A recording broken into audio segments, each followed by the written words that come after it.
What's up, guys, and welcome to Tanashi's Movie Corner. So, I have been wanting to do this matchup for a while.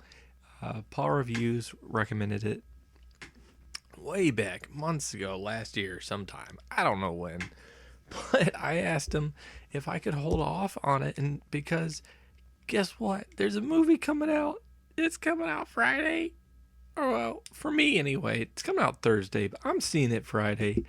And that is Batman v Superman. So what better way to get myself, pumped up, ready for this movie than to do a versus matchup with Batman Begins versus Man of Steel. Now, obviously a different Batman, but we haven't seen a standalone Batman film from this DC universe, so we're going to go with Batman Begins. And in order to determine the ultimate winner in this matchup, we're going to go based upon main character, side characters, score, villain, action, romance, theme, plot, and memorability. So let's go ahead and get right in and discuss main character. Now, that's pretty straightforward. You got Batman, you got Superman. How do these characters work in the movie? Which one works better in the film? So I'm gonna say up front, I don't love the straight off love Christopher Nolan's interpretation of Batman. He loses a little bit of the detective aspect that I liked from the 90s animated series. But for this Batman, which we are judging, he's got a lot going for him. We see his childhood. We see events that slowly shape who he is. We see him, deal with the death of his parents and how he gets involved with the criminal underworld and, trains under the League of Assassins. So we get all that, which actually shape him as Batman, and we get to see a lot of complexity in his character. I think it works really well, and they did a good job of showcasing that to us. He has a lot of development, he has a lot of growth, he has a lot of moments that really make sense, and they build upon each other. Now, Man of Steel also, in my opinion, has a good interpretation of Superman, because we see Henry Cavill, again, as a kid, we see him dealing with these powers and, his wanting to save people, but finding out he's an alien, not sure how that's going to affect him. We see him go on this journey to all these different regions, trying to become human, more or less, trying to fit in, right? So we see all that. We see how the advice from both fathers ends up affecting him, and what he, defending the people he loves and everything. There are elements that really harken back to the Superman as we knew Superman, but there's a lot also affecting him at the same time. It's not just, walking into this role and owning this role. He has to get to it. He has to become the Superman that we know. So Henry Cavill also did a great job in this one, just like in the last one when you had Christian Bale's Batman Begins. They both incorporate good elements of the character and really do a good job of bringing the character to life. That being said, I think I got to give the point to Christian Bale's Batman from Batman Begins. Why? Well, honestly, just because we get a little more screen time with him. There's a little more build up with him, so everything works out. Whereas Superman has a similar structure, but he has less screen time. And he doesn't. Whereas Batman fully becomes Batman and more or less becomes the Batman that we know for this trilogy. Superman hasn't quite gotten a grasp on everything to become the Superman that we are to know. He's just his day, but he's getting some moments to shine or what have you, but there's just not as big focus on it. So for that reason, I gotta give the point to Batman Begins. Time for round 2, side characters. Alright, so Batman Begins, we have some good side characters. You have Morgan Freeman as Lucius, which, is the guy that kind of helps Batman unknowingly at first what he's doing, but he's a smart guy. He figures it out. You have obviously Alfred, Michael Caine, does a great job, as he does in the trilogy, really showcasing the relationship between Alfred and and Batman Bruce, and also just giving moments to kind of being his conscience as at times, really helping him to fit in, really helping him in what he needs to get done, saving his life in certain points. So he's definitely a good character. You've got Rachel, who's played by Kitty Holmes, childhood friend, love interest. She does what she can. She's actually not bad. She has her moments. She felt a little flat for me at times, but I get what they were trying to do, and I think to her credit, she does work well enough. So you got her going for it, which is good. And obviously you got Commissioner Gordon. Uh, having Gordon in the film alone was a good idea. Obviously, I wanted to see Gordon, but it's Gary Oldman's performance, and he always does a really good job, at least from what I've seen. But he really does a great job here of captivating the audience with this character, with uh, being the Commissioner Gordon. I wanted to see a live action of it. I didn't even know I wanted to see it, but he does such a good job giving him to us, giving us this character. You understand his motivations, you understand what he's doing and how it pans out, and he's an interesting character. And of course, you've got minor characters, even further minor characters like Tom Wilkinson as Falcone. I think he did a brilliant job, great Falcone uh, to have. It's certainly the best one I've seen. And Cillian Murphy as Dr. Crane or Scarecrow, who, again, a small moment or whatever. Not he has somewhat of a presence in the movie, but it gets smaller and smaller as the film goes on. But I think he did a great job at Scarecrow. So, and he had this interesting thing going of showcasing both personalities of Dr. Crane, but then the Scarecrow aspect. I think he did a good job of beating that creepy factor that we needed from a Scarecrow villain. So you have all that working for it. Then to counteract that, in Man of Steel, you have Amy Adams being Lois Lane. I think she did a pretty good job establishing a new Lois Lane character into this. We see that she's just like the Lois Lane I know, always willing to either, get into trouble, but also willing to stand up for what she believes in as well, not being afraid, facing things head on kind of reporter. You have Diane Lane, who plays Martha Kent. Brilliant performance for her. Really liked Martha Kent as a character. Thought she was a great rendition. Did a great job. Russell Crowe as Jor-El, fantastic. Obviously, I really wanted to see that, so that was really cool. Seeing, Christopher Maloney, who plays Colonel Nathan Hardy in the movie. Small part, but he did a pretty decent job at that. Kevin Costner, Jonathan Kent, amazing performance from him. Lawrence Fishburne, Perry White, good performance there all around. You have so many characters that did a great job, in my opinion, in this movie, and there's more characters to do that, more actors playing these characters that really stand out for me. That it's as much as I like the ones in Batman, I think these work better overall. So I'm going to have to give the point to Man of Steel. Okay, when it comes to score, I'm going to keep this very short. You got Hans Zimmer all the way around, so, he always does a good job, so you're going to have that real feel going into the movie. You're going to have that music that kind of moves you. But there's only one that has a theme that really identifies itself as the character, really stands out in a good way, and that is the theme from Batman Begins. That slow build or what have you, and then the constant beat that you get. It's played throughout Batman Begins. It's incorporated in the Dark Knight trilogy. It is what kind of defines those movies. You always associate it with that movies. It just stands out more so than what you have for Man of Steel. Not that Man of Steel doesn't have, a good score, but it just, when it comes down to it, I gotta go with the one that really resonates with me and stays with me a little bit more. And it doesn't mean that Man of Steel can't do so, possibly down the line or something or over time. But as of right now, I just gotta give it to Batman Begins. I think it has the edge on that one. All right. So, yeah, that one was a little quick, but what else is there really to say? Moving on to villain, though, we have two very interesting villains here. But because for Batman Begins, you have Liam Neeson, who's playing Ra's al Ghul.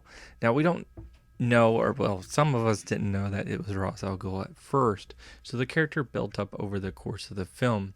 We figured out that he was the actual threat. He's obviously the one that trained uh, trained Bruce and gave him a motivation, something to strive for, and then something to kind of take with him and incorporate in his style of combating against justice. So, against justice, combating in the name of justice, so to speak, against the criminals of Gotham.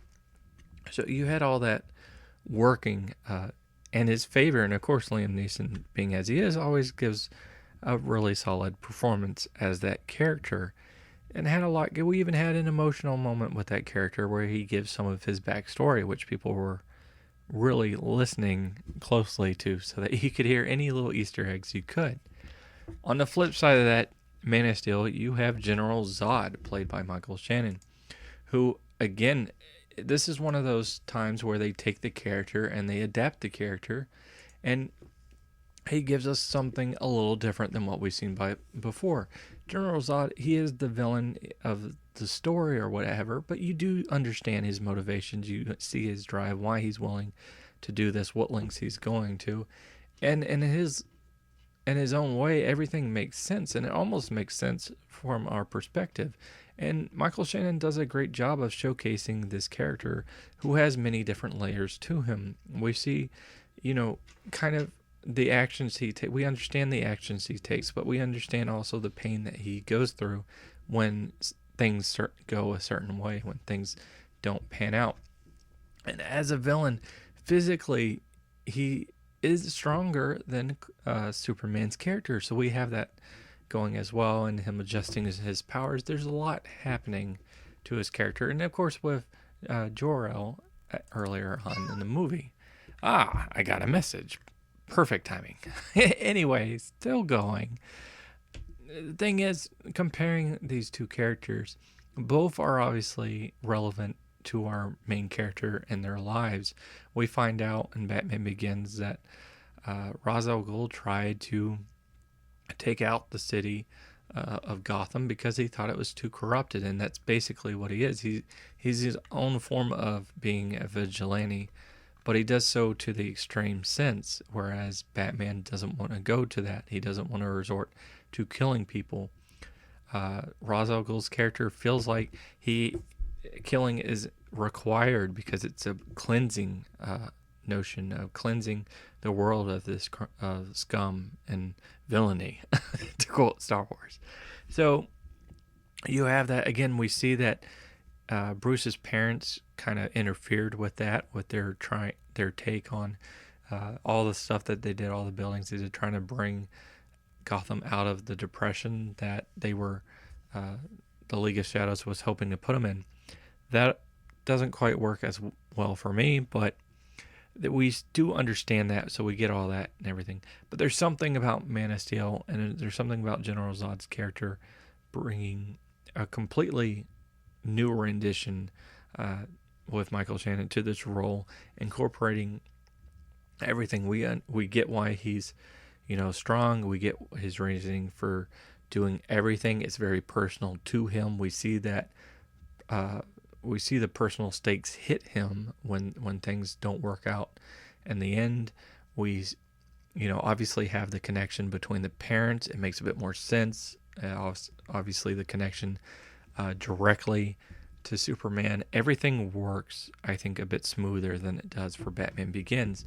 And when you have characters where the performances are good from both, you got to go with the one that's elevated a little bit more. And for that reason, I got to give the point to Man of Steel. Time for action.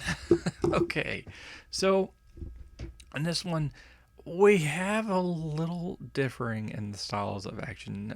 Batman, it has action in it, certainly, but the style it's a bit more grounded, obviously, which this the film itself is supposed to be more grounded.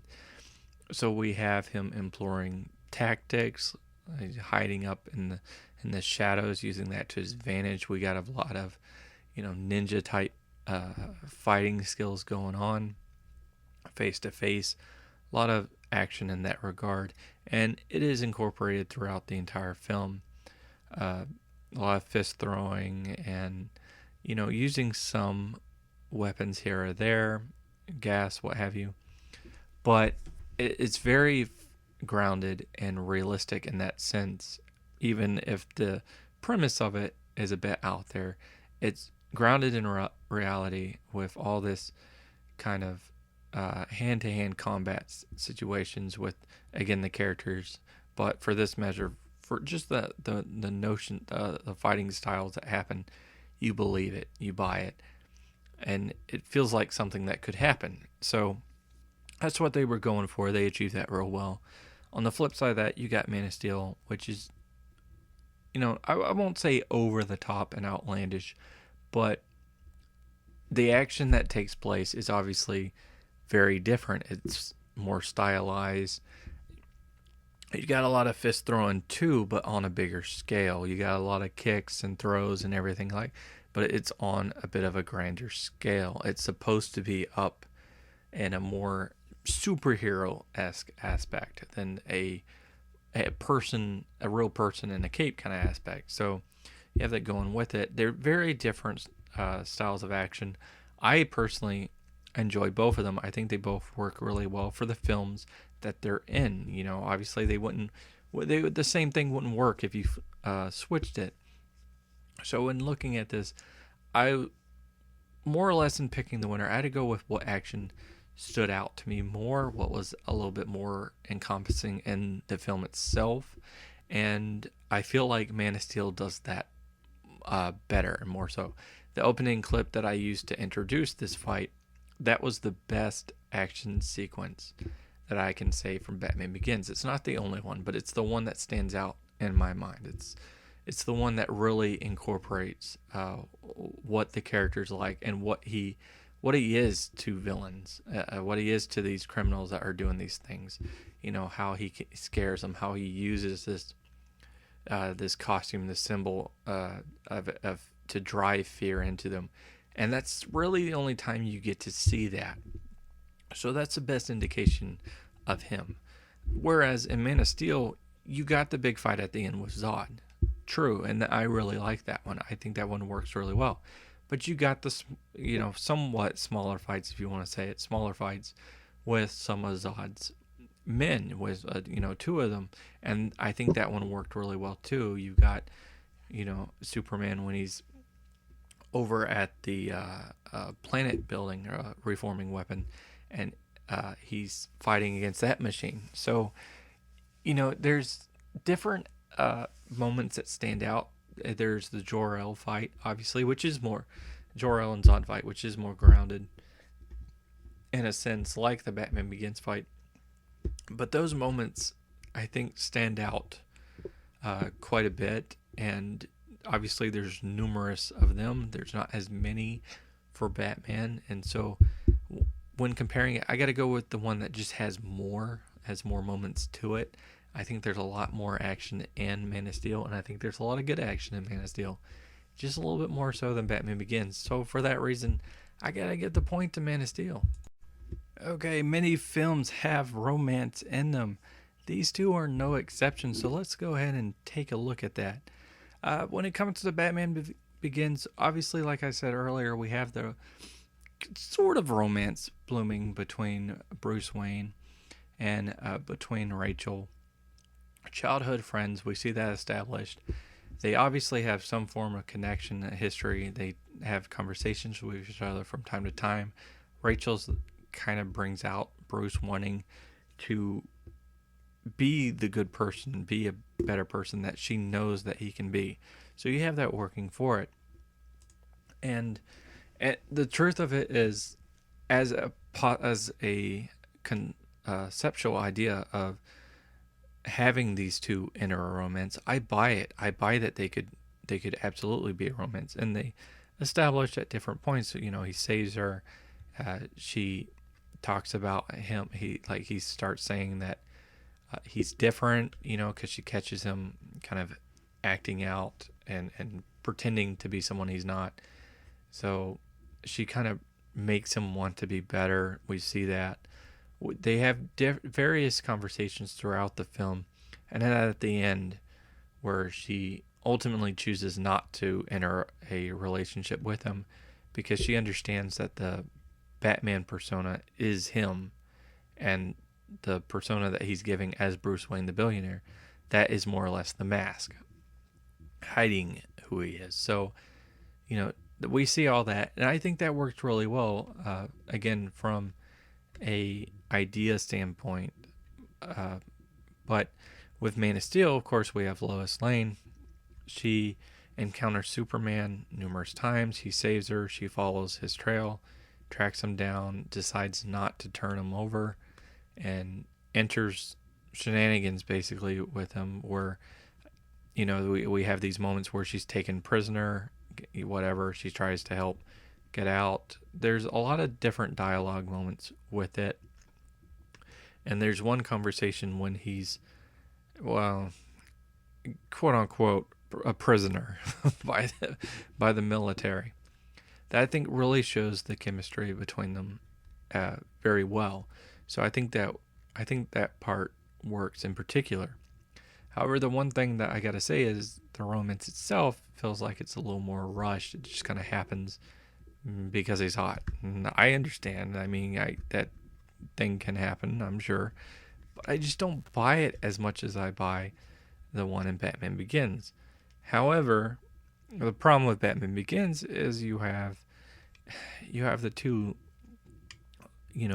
characters uh, where you have them playing the Rachel, or you have two characters, Rachel and you have Bruce, and you have the people playing them, and I don't buy Katie Holmes and her romance, like from a chemistry standpoint. I don't buy the chemistry between her and Christian Bale. I don't think it works. So again, the idea was there, but the execution didn't quite work as well because I didn't buy their chemistry. And the romance itself was a little shoehorned at the end, where we saw Bruce's side of it. We didn't get this quite the same standpoint. Uh, we didn't know from Rachel's side of it how she felt until, of course, she felt it, and that happened. Amy Adams playing Lois Lane and Henry Cavill as Clark Kent, the chemistry was there. I think it worked really well. The problem with them is they didn't have quite the execution down. I didn't feel like it worked for me. I didn't feel like there was enough to establish that they would have something, so I didn't buy it. And because of that, both of them having problems, I got to give it to the one that, besides the actor standpoint of it, the romance itself would have worked. Like I bought into it more so, and that one ultimately has to be Batman Begins. Now, themes in movies can be hard. They can be hard to distinguish. They can be hard to really pick a winner when it comes to it, when they're done right. I think the themes for Man of Steel and Batman Begins are done really well. The biggest theme in Batman Begins, though, seems to be more or less fear, uh, as well as, you know, becoming, quote unquote, more than just a man, becoming a symbol. Everything. That's kind of the biggest incorporation for Batman Begins, and biggest use of theme in it is with association of those. Whereas Man of Steel, having the whole notion of the meaning of being human, of taking responsibility, of doing the right thing, obviously the Christian aspects of it, which have always been associated with Superman's character, those are there as well. The religious aspects are so much incorporated within this movie, but in the same sense, of course, what it means to be human and taking, again, responsibility. and accountability, but the willingness to put yourself on the line for others, to risk your life for others, to save others. I when I had to decide between the two of these, and again, it's really hard to do. I I feel like the fear theme in Batman Begins weighs it down a little bit, and it's got a meaning in terms of Batman and the villains, obviously, and what he's doing, and I like that notion of it. I just don't like how often it got brought up, and I don't think the symbol that he's trying to represent really incorporates what Batman is, as well as Man of Steel's themes, and including the religious theme, the main, basically the main beat of it. It incorporates what Superman is, though. That he is this all-powerful being. That his kind of journey is he's a god living among men, and I feel like this did a really good job of showcasing that. And you know, it's kind of one of those things where it could have gone either way, but I just think this more embodies the character of Superman than what we have for Batman Begins. So, in picking it, I gotta go with Man of Steel. I think that's the way to go with this one. Now on to plot. Okay, so I've basically covered aspects of the plot when I'm talking about these other points, and there's one other category after this, which we'll get into with memorability. But when it came down to it, despite loving both stories, and I think both stories work really well, there's only one of the there's only one, obviously, between the two of them that had a thorough plot line from the very beginning, didn't deviate, established itself all the way through, focused highly on the main character, incorporated through almost every scene in the movie, and his journey and everything that he's going through to, more or less become Batman. And for that reason, I have to give it to Batman Begins. I think that one does a better job. It ties in the villain. I won't say it ties in the villain better, but the setup with the villain, with the what Bruce is looking for, everything falls into place, and it does so very neatly. It's very well done. Every piece works, fits into place. Whereas Man of Steel, there was a few moments, albeit small, but there was a few moments that overall weren't really necessary. They weren't as relevant. So it didn't have that consistent flow. It would go along, there'd be a little nick in it. Batman, just every scene, as far as the plot of the story goes, every scene fed off of each other. It was always relevant. There was always something relevant happening. There wasn't as much relevance with with some of the Man of Steel scenes, with some of the Man of Steel plot lines. There wasn't as much relevance in it. So, as much as I like Man of Steel, and this isn't by a wide margin by any means, it's more or less nitpicking, but because I have to go with Batman Begins on that. I just think it's a little bit more precise on the plot points of it. All right, so the last one is memorability. Now, this actually incorporates something that I've said before, but we'll get into that. When it comes down to memorable scenes in Batman Begins, there are a few of them that stand out. Notably for me, I like the one where he's training with Ra's al Ghul. I like that training sequence on the ice. I think that was very well done.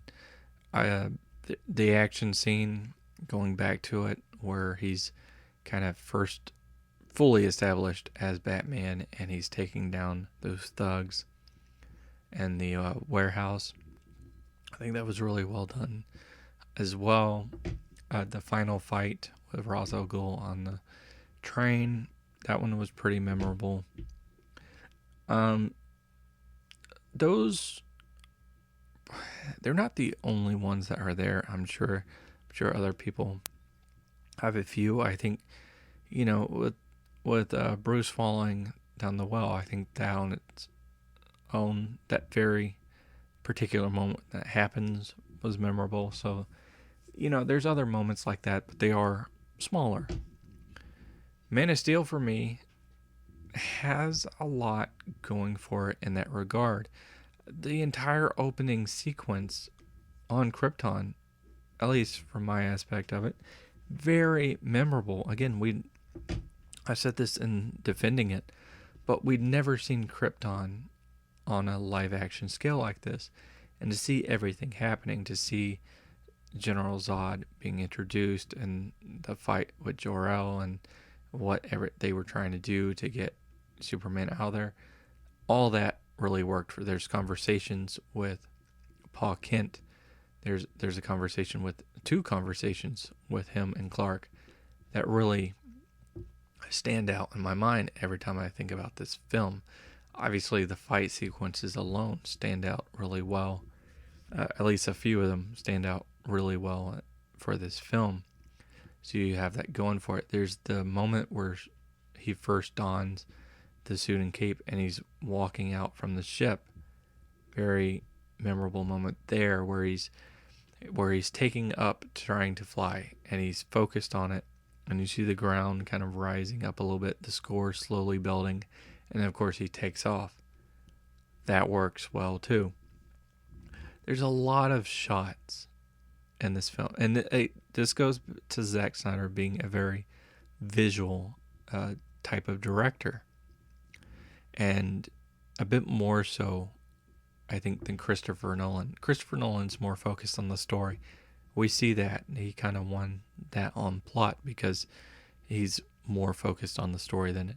But when it comes to the memorability, when it comes to the scenes that really grasp at you, that really stay with you, Man of Steel's got it. So, as I said, Man of Steel gets the point. Okay, so we are at the end, and looking at the tally sheet here, yeah, Batman Begins has 4 points, so solid run, good try. But Man of Steel has 5, so the winner is Man of Steel. Now, if you've seen my defending Man of Steel video, which of course I recommend you do, shameless plug, if you see that video though, you might think to yourself, oh, well, I knew the outcome from the beginning. But if you see my icon image, which granted isn't Batman only, it's Batman Beyond. But from what I've said before, I've said it many times, Batman is one of my favorite characters. He's actually number 2. Spider-Man's number 1. Just Spider-Man has worse live action movies. So Batman usually gets brought up, whereas Spider-Man doesn't. But that being said, Batman is my number 2. He's definitely my number 1 favorite character for DC. I actually, for a long time, I hated Superman's character. Oh, okay, hate's probably a strong word. I didn't hate the character, but he was too much of a Boy Scout. He was much overpowered compared to everybody else. I didn't like that. I never liked that. And Man of Steel really worked with me, but the Dark Knight trilogy is definitely, as a whole, it's on a higher level, and I really like Batman Begins. Overall, I feel like I like Batman Begins a little more than Man of Steel. But in doing this and going through and doing the list and figuring it out, I realized that as much as I'd like to be as biased as I can on it, there's certain times when I gotta admit, I think Man of Steel probably does it better. So, yeah, Man of Steel won. It's a bit of a surprise to me. I didn't expect that to happen. I didn't think it would happen. I thought Batman Begins, oh, come on, Christian Bale, Christopher Nolan. Obviously, that movie is like, everyone loves that movie, right? So, of course, it's going to be the winner. But it just wasn't. Now, that doesn't go into every personal thing of, This is individual points. It's not, well, this point should be worth more than this point or what have you. This is just by the point system. I gotta say, Man of Steel came out on top, defeated Batman, rightly so, whatever I think. So, yeah, into the matchup. Good job, Man of Steel. But what did you guys think about it? Do you agree with the points? Do you disagree? Where would you have moved things around? What would ultimately be the winner from your personal standpoint? But then from looking at everything I've said, what would have been your winner for this matchup? Go ahead and let me know in the comments. Hopefully you enjoyed this vid. Click that like button, share, subscribe to my channel, watch my other vids. I do appreciate it. And until next time, peace.